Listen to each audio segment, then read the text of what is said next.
ایک شخص آیا اور آقا کریم کی خدمت میں اس نے عرض کی، یا رسول اللہ صلی اللہ علیہ وسلم، کون سا صدقہ ہے جس کا اجر زیادہ ہے؟ جب آپ کاروبار کرتے ہیں تو کاروبار میں یہی کرتے ہیں کہ میں انویسٹمنٹ وہاں کروں جہاں نفع زیادہ آئے، تو یہ بھی اللہ سے تجارت ہے، ایسی تجارت جس میں نقصان نہیں ہے۔ نقصان تو یہ طے ہے نہیں ہوگا، لیکن نفع زیادہ آئے یہ تو آرزو ہو سکتی ہے تجارت کرنے والے کی۔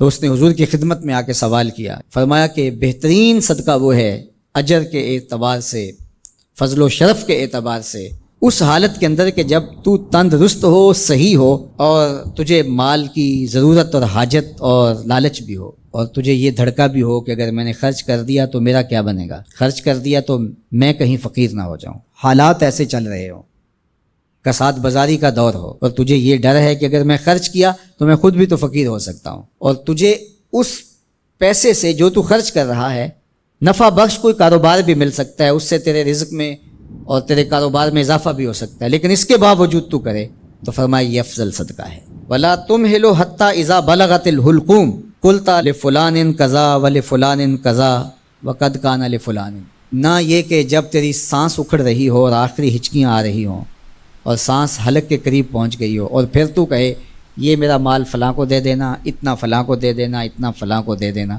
اللہ کے محبوب نے فرمایا تو نہ بھی کہتا تو یہ پھر بھی تیرا نہیں ہے، اب تو سب کو چھوڑ کے جا رہا ہے۔ تو بہترین صدقہ وہ ہے کہ جو اس حالت میں کیا جائے جب بندہ خود تندرست ہو، اس کو مال کی ضرورت ہو، اس مال سے عیش و عشرت کر سکتا ہو۔ عمومی طور پہ جوانی کے ایام کے اندر بندہ کہتا ہے یہ جوڑنے کا وقت ہے، حالانکہ اس وقت افضل صدقے کا وقت ہوتا ہے۔ خدا کی راہ میں خرچ کرو، خدا نے یہ نہیں کہا کہ سارا ہی خرچ کر دو، یہ تو کسی کو اعزاز ملتا ہے، یہ تو صدیق اکبر کا اعزاز ہے۔ حضور علیہ السلام کی خدمت میں ایک اور شخص بھی آئے اور انہوں نے بھی سارا مال دینا چاہا، تو آقا کریم نے فرمایا نہیں، سارا خرچ نہیں کرو، اپنے بچوں کے لیے بھی رکھ لو۔ یہ اعزاز صرف حضرت ابوبکر صدیق رضی اللہ تعالیٰ عنہ کو دیا۔ اللہ اکبر۔ کہا کہ میرے دیے ہوئے سے کچھ دو، اب تمہاری مرضی ہے، تم جتنا دے سکتے ہو۔ وہ جوانی میں جب تم صحیح ہو، تندرست ہو، اس وقت تم راہ خدا میں خرچ کرو۔ شہی ہن، تمہیں خود لالچ ہو، انسان کہتا ہے کہ اب میں پیسے جوڑوں گا تو جوڑتے جوڑتے جوڑتے میں بہت جو ہے وہ بہتری کی طرف چلا جاؤں گا، لیکن صدقے کو ان حالات کے اندر بھی ترک نہ کرے۔ تیسرا، تخش الفقرہ، کہ تمہیں فقر کا اندیشہ ہو کہ اگر میں نے دیا تو آج کل جو حالات ہیں تو میں خود کہیں فقیر نہ ہو جاؤں، لیکن امتحان یہی ہے جب ضرورت کو محسوس کرو، تمہیں خود فقر کا ڈر بھی ہو، پھر بھی راہ خدا میں خرچ کرو، تمہارا رب تمہیں فقیر نہیں ہونے دے گا۔ اس لیے کہ حضور علیہ السلام نے قسم کھا کے کہا، ما نقص مال عبد من صدقہ، میں محمد صلی اللہ علیہ وسلم قسم کھا کے ضمانت دیتا ہوں کہ صدقے سے مال گھٹتا نہیں ہے۔ اللہ اکبر۔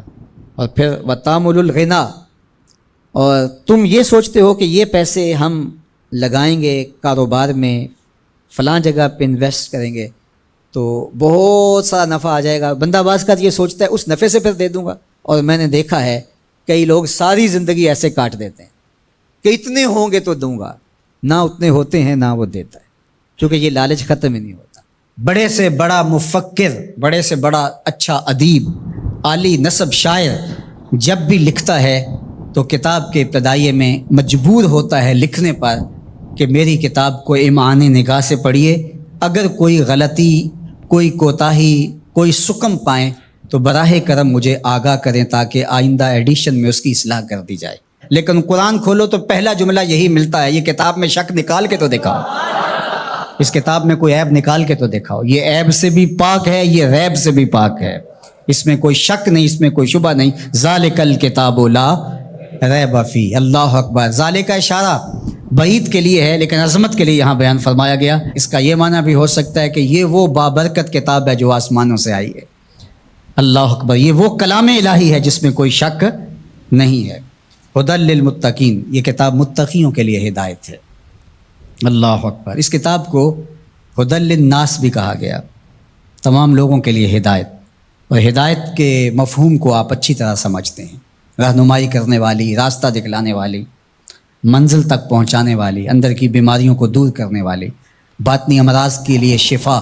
یہ کتاب ہدایت ہے، نور ہے، روشنی ہے، اور آسمانی تحفہ ہے جو حضرت انسان کو عطا کیا گیا، ہمارے دکھوں کا مداوا ہے، ہمارے دردوں کا علاج ہے، ہماری زندگی کو خوبصورت اسلوب دینے کے لیے یہ کتاب نازل ہوئی ہے، طریقہ حیات ہے ہمارے لیے، یہ منشور زندگی ہے۔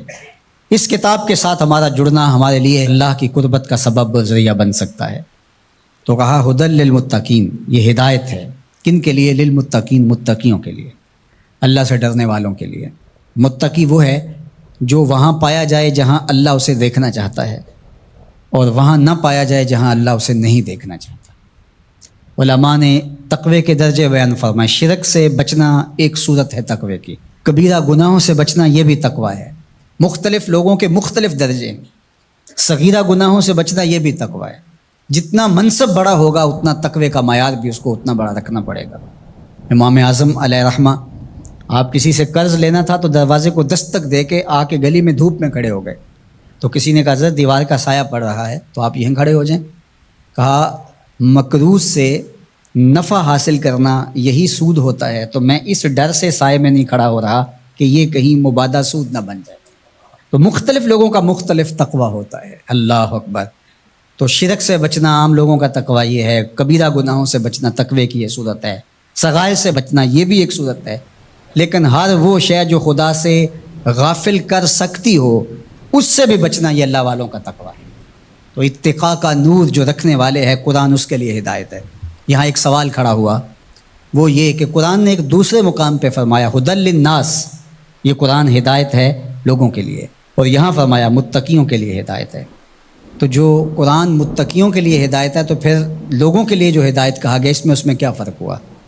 تو بات یہ ہے کہ قرآن کی طبع کے اندر تو ہدایت ہی رکھی گئی ہے، قرآن تو نور ہی بانٹتا ہے، لیکن یہاں اس سے اکتساب فیض کون کرتے ہیں؟ وہ متقی ہیں۔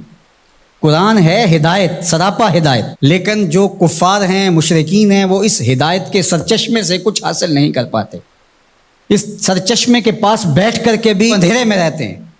لیکن جو متقی ہیں وہ قرآن سے نور حاصل کر کے اپنی زندگی میں چراغاں کر لیتے ہیں، یعنی اکتساب ہدایت متقی کرتے ہیں۔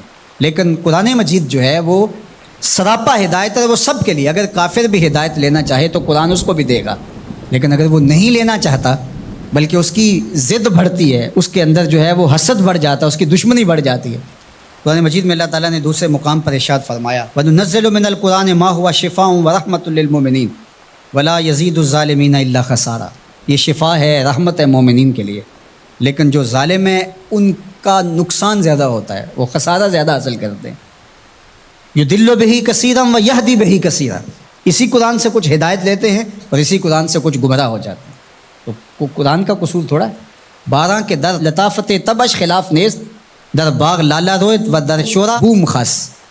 بارش کی فطرت کے اندر، طبع کے اندر کوئی اختلاف نہیں، اس کے فردوس بدامہ قطروں کے اندر زندگی ہے، نور ہے، تازگی ہے، لطافت ہے، برکت ہے، حیات ہے۔ لیکن وہی بارش جب باغ میں برستی ہے تو لالا کے پھول پھوٹتے ہیں، گلاب مہکتے ہیں، کلیاں چٹکتی ہیں، یاسمین، نسرین، نسترن اور چمبیلی کے پھول بہار دیتے ہیں۔ اور وہی بارش جب گندگی کے ڈھیر پہ برستی ہے تو تعفن پھیلتا ہے، بدبو پھیلتی ہے۔ تو اب قصور بارش کا ہوا یا اس گندگی کے اندر چھپی ہوئی غلاظت کا؟ اس لیے قرآن ہے شفا، سراسر شفا ہے، سراسر نور ہے، سراسر روشنی ہے، لیکن اس کے لیے کیسے ہوگا جس کے اندر کفر کی بدی چھپی ہوئی ہے اور وہ جس سے روشنی لینا ہی نہیں چاہ رہا۔